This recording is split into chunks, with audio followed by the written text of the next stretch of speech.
10월 17일 목요일 예레미야가 1장 1절로 11절 예루살렘입니다.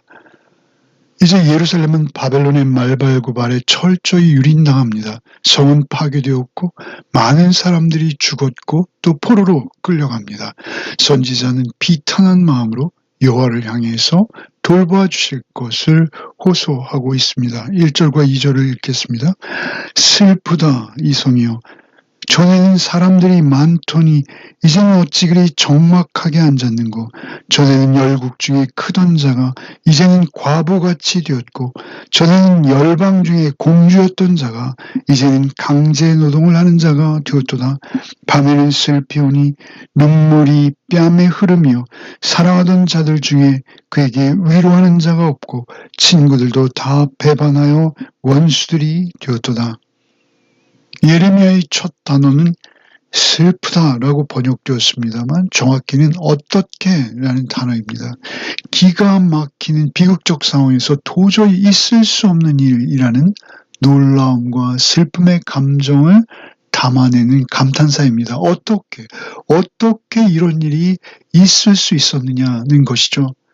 장례식 조문에 서도 자주 사용되는 단어라고 합니다. 비탄한 심정으로 예루살렘의 상황을 토로하는 것이죠. 전에는 많은 사람들이 있었는데 이제는 적막하게 홀로 고독하고 쓸쓸히 황폐화되어서 사람의 인적도 찾아보기 어렵게 되었다는 것이죠. 예루살렘은 왕도입니다. 왕이 머무는 성이요, 많은 사람들이 거주하는 경제적으로도 아주 활발한 성이었죠. 종교적 중심지였습니다. 많은 사람들이 분주히 왕래하는 기쁨과 활력이 넘치는 생기 있는 도시였습니다. 그러나 이제 과거 영화는 온데간데 없고 완전히 버려진 도시처럼 폐허가 된 것이죠. 자식과 남편을 동시에 잃어버린 과부의 이미지를 사용해서 예루살렘의 처지를 묘사하고 있습니다. 역시 과거와 대조되는 표현으로 과거에는 공주와 같이 참으로 귀한 처지에 손끝에 물 한 방울 안 묻히는 신분이었으나 이제는 적국의 포로가 되어서 강제 노동을 하는 자, 고된 일을 하는 자, 종의 신세, 계집종이 되었다는 것입니다.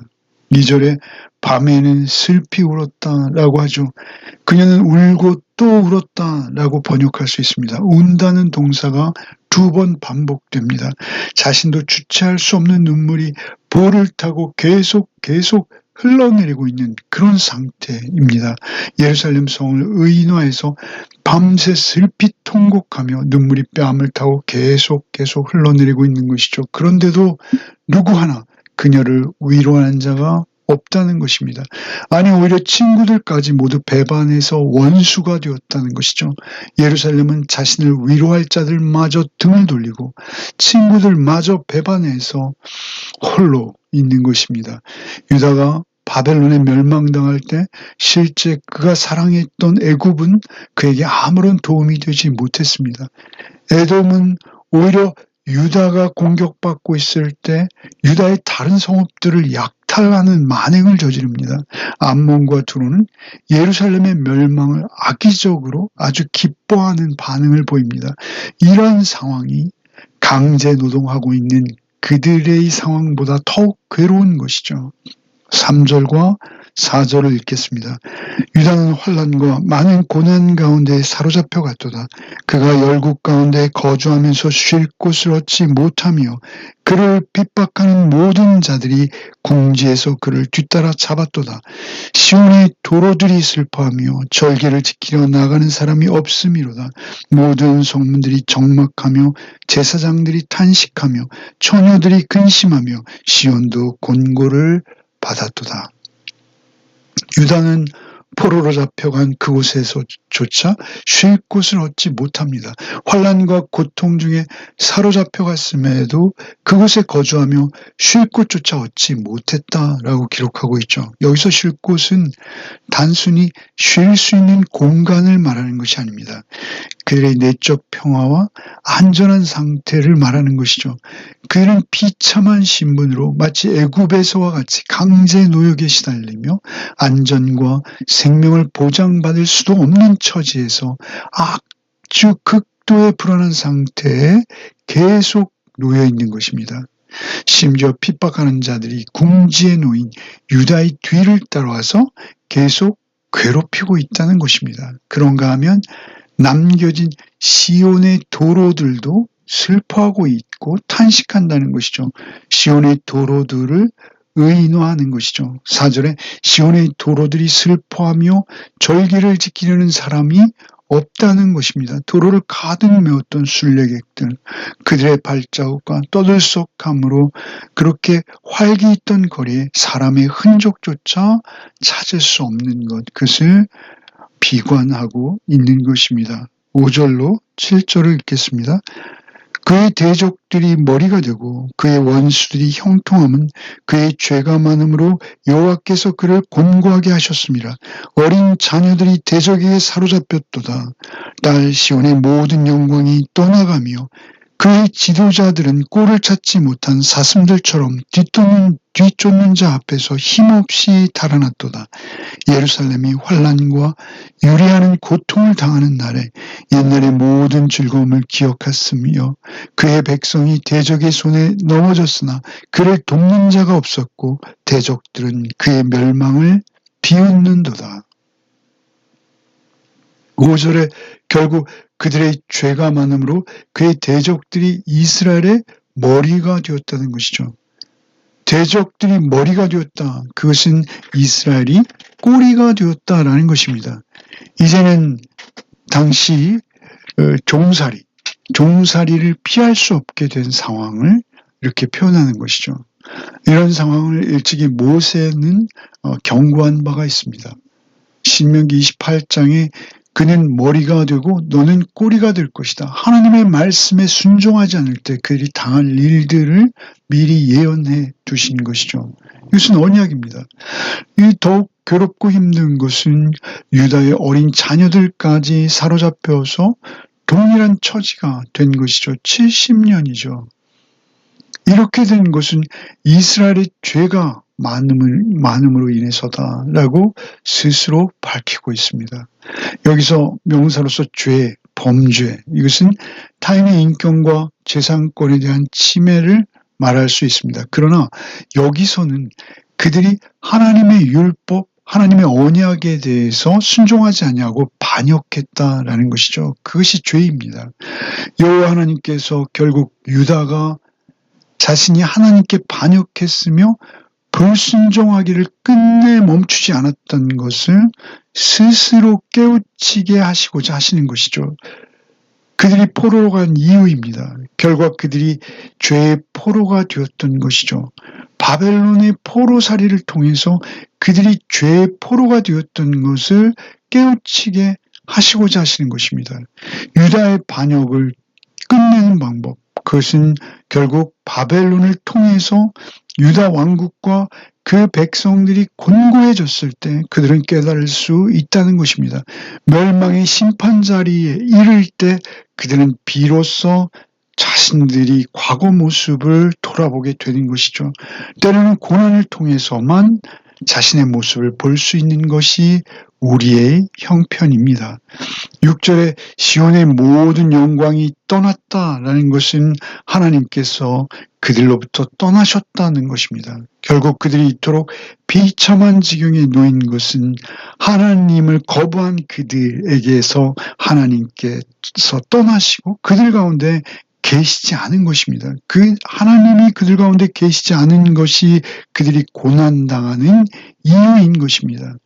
그들의 지도자들은 사슴들처럼 힘없이 도망했다라고 말하죠. 시드기야가 예루살렘을 버리고 도주하다가 붙잡혀서 비참한 처지에 놓이는 것을 기록하고 있죠.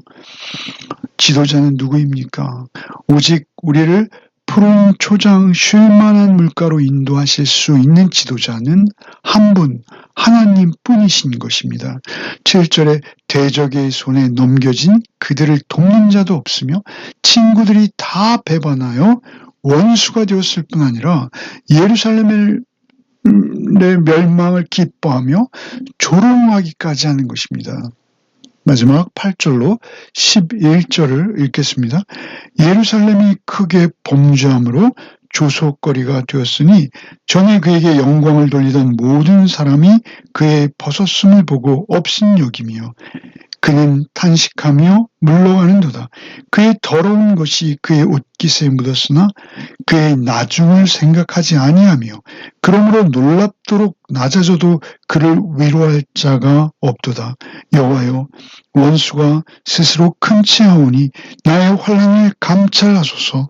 대적이 손을 펴서 그의 모든 보물들을 빼앗았나이다. 주께서 이미 이방인들을 막아 주의 성에 들어오지 못하도록 명령하신 그 성소에 그들이 들어간 것을 예루살렘이 보았나이다. 그 모든 백성이 생명을 의뢰하고 보물로 먹을 것들을 바꾸었더니 지금도 탄식하며 양식을 구하나이다. 나는 비쳐나오니 여호와여, 나를 돌보시옵소서.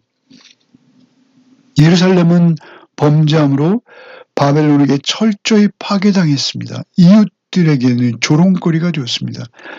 전쟁에서 우리는 인간의 끝가운데 없는 탐욕과 폭력성과 잔인성을 보게 됩니다. 그 가운데 이제 예루살렘은 피해자로 서 있는 것이죠. 심지어 그 재난 자체도 문제지만 그 재난을 당한 저들에게 모두가 돌아서는 것입니다. 재난의 고통이나 아픔보다도 저들의 외면과 무관심, 그리고 심지어 조롱에 점점 힘들어 지쳐가고 있는 것이죠. 벌거벗겨져서 잔혹하게 유린당한 처녀 예루살렘, 그 예루살렘을 향해서 전에는 그 아름다움을 칭찬하며 심지어는 영광을 노래하던 이웃들이 조롱과 멸시로 눈을 찡그리며 모욕한다는 것이죠. 8절을 킹 제임스 성경은 그녀를 존귀 여기던 모든 자들이 그녀의 벌거벗음을 보았으므로 그녀를 멸시하는도다. 참으로 그녀가 탄식하며 뒤로 물러가는도다. 이 공동번역은 그 벌거숭이 모습이 역겨워서 눈살을 찡그리고 예루살렘은 한숨 지으며 쩔쩔매는도다. 이렇게 그 상황을 번역하고 있습니다. 9절에 예루살렘, 그녀에게 더러운 것이 묻었으나 그것을 닦아낼 생각도 하지 못할 만큼 그녀는 난처한 처지에 놓였다는 것이죠. 이 유다 백성들의 영적 감수성이 얼마나 무뎌졌는지 그 더러운 것이 묻어있는 것을 닦아낼 생각조차 못하는 것입니다. 그리고 이어서 그럼에도 선지자는 호소합니다. 여호와여, 원수가 스스로 큰 체하오니 나를 환난에서 감찰하소서. 간구하고 있는 것이죠. 이스라엘의 영적 무지도 있습니다만 그들도 하나님의 공의로 심판해달라는 것입니다. 여호와여, 원수가 스스로 큰 체함다라는 것은 무엇이죠? 가해자가 자기 스스로를 높이며 아주 의기양양해하고 있는 그런 상황을 하나님께서 보고 계시지 않습니까? 이거 비명에 가까운 외침으로 호소하고 있는 것이죠. 성소가 유린당하고 있는 상황. 그 끌려온 유대 백성들은 오직 먹을 것에만 관심을 가질 수밖에 없는 그 굶주림의 상황, 그 상황에서 보물을 먹을 것과 바꿔버리는 상황을 토로하고 있습니다.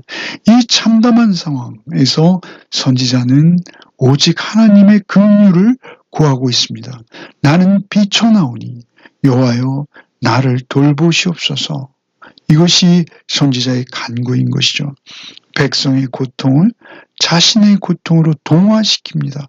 유다 백성이 처한 비참한 현실에 대해서 도움을 여호와께만 간절히 호소하고 있는 것입니다. 하나님이 심판과 징계하실 때가 있습니다. 그것은 엄정합니다.